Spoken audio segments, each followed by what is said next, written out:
All right, gonna do a quick video today on how to build a good shooting grip on a semi-automatic.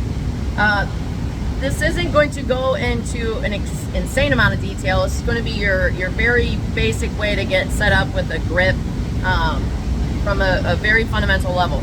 The reason why I say that is because your grip is extremely important for when it comes to even advanced training. Any training you're doing with a firearm, your grip is the foundation of it. So it is beneficial for your efficiency and your accuracy. And just your overall confidence with the gun and the application of it. So your grip's huge. So start here, and as you grow as a shooter, as you get more confident with your gun, you'll see that different guns fit differently in your hand depending on what your application of it is with it. And as you progress as a shooter, you get more training, so on and so forth.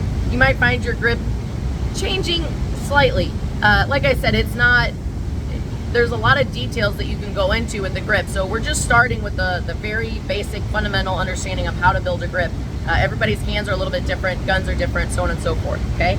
So first off, I like to go into how to just pick up the gun to establish your master grip of sorts. So a lot of instructors will call this your master grip because anytime you pick up the gun, you should try to use your dominant hand to do so. So you're creating good habits. You're minimizing the likelihood of accidents by constantly switching between hands, things like that. So I'm going to be very mindful when I pick up my gun. I'm going to pick it up the same way every time and essentially get this good master grip. So all the rest of the manipulation comes easily and I don't have to constantly think of where I'm at with the process. So let me turn the... All right, so we're here on the range. So I'm going to pick up my gun down here. Think about make a gun, take a gun. Okay, so I make a finger gun. I'm just gonna reach down and pick up my gun. When I do that, I'm gonna pick it up as high as I can on the grip, so that way the space between the webbing of my hand and the back of the slide is filled in. I don't want there to be a big space here because I'm allowing, when I start shooting the gun, I won't give it a good platform for the slide to reciprocate on, so it might cause a malfunction.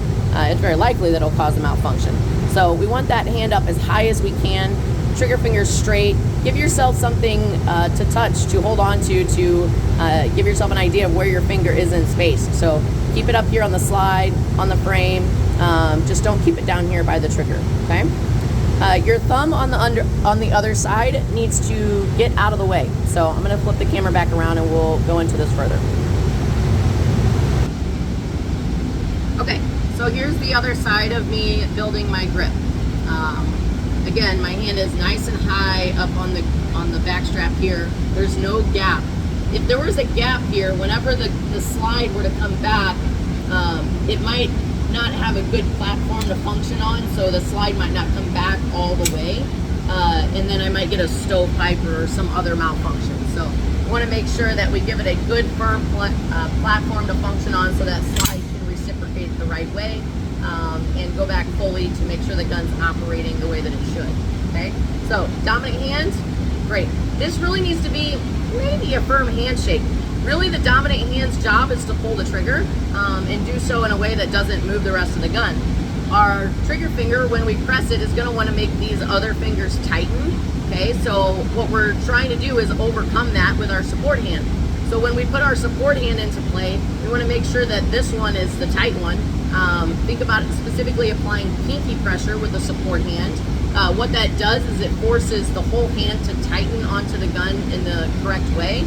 And it's applying pressure here, which is the opposite of which way it wants to recoil. So applying that pressure here is going to help mitigate the recoil quite a bit. So when I'm putting my other hand on the gun, Lena Michalik likes to say, put your hand in a mitten. I love it. Keep all these fingers together, and we can rotate at the wrist here, depending on you and your gun. All I want you to do is put this hand up as high as you can, and I want you to think of fitting your hands together like a puzzle piece, okay? So that might require me to rotate my hand further or not so much. It depends on me, my gun, and the hand, okay? So I want to nestle this guy right up underneath my other one. It's okay for my thumbs to touch the slide. They're not applying pressure to the side. They're just kind of hanging out, really doing nothing, okay? These fingers fingers here stay together and overlap my other fingers. Think about your index finger on your support hand overlapping the middle finger of your dominant hand, okay? It should just go right into place, and my thumbs fit together like a puzzle piece. I want my hands up as high as possible. This is where the fulcrum of the gun of where it wants to recoil. So if I can take that meaty portion of my thumb and put it right there, I'm going to be trapping the bore axis, the axis of which the slide, the bore, and everything is, and where that energy is coming back. So if I can place a good amount of my hand right there to apply that side pressure to the grip, that's going to help substantially for recoil management, okay? So support hand, fingers go in a mitten. These fingers go together. They're going to snuggle up right underneath my other hand here, okay? I don't want to overlap the thumbs. That's going to reduce my ability to have good side pressure with my support hand. Again, my support hand is doing most of the gripping force here.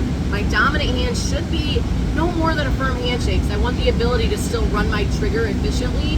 And the more that I tighten with my dominant hand, first off, this thumb's going to start pushing this hand down, which if you're a fairly newer shooter or even a seasoned shooter that hasn't investigated your grip very much, you probably experienced this. This is something that took me a while to break until I just recently took some great classes with some great instructors. So the dominant hand is going to want to push this one down. Try to keep that from happening by really tightening with the support hand. Again, we're applying pinky pressure here and kind of rolling the thumb into the side of it to be creating a clamp on the grip of the gun, okay? So, make a gun, take a gun, center the gun in the webbing of your hand. Now, if you are sizing a gun for your hand, ideally you can reach the trigger with the fingertip portion of your finger, okay? That's anywhere in here.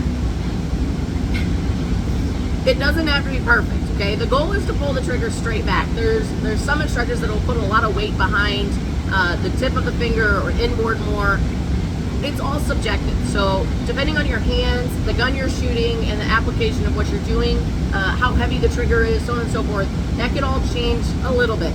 The goal is to pull the trigger straight back without moving the gun while you pull the trigger. It's one of the reasons why the grip is so important. If you're over tightening with your dominant hand when you press the trigger, you're gonna move the gun that direction. You're gonna move the gun opposite of the hand that's tightening. So if your right hand is tightening, whenever you press the trigger, it's going to move the gun that direction.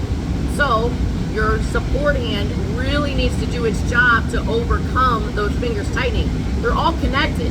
The tendons that run through your arm have a big muscle down here that are all connected in here. And whenever you tighten your trigger finger, these guys help out. Go ahead and just try that while you're watching this video. Just tighten your hand and start moving your trigger finger, and you will see these other fingers wanting to move. It just happens. So our support hand really needs to do its job to keep that from happening. Try to resist the thumbs from tightening and pushing down or really flagging up or away from the gun. The magic happens here in the clamping motion, the pinky pressure with your support hand, driving that drumstick part of your thumb into the grip, okay? So, make a gun, take a gun. Center it into the webbing with the ability to reach the trigger and pull it straight back. Support hand goes in a mitten. Rotate at the wrist so long as you can snuggle it up right underneath your other thumb.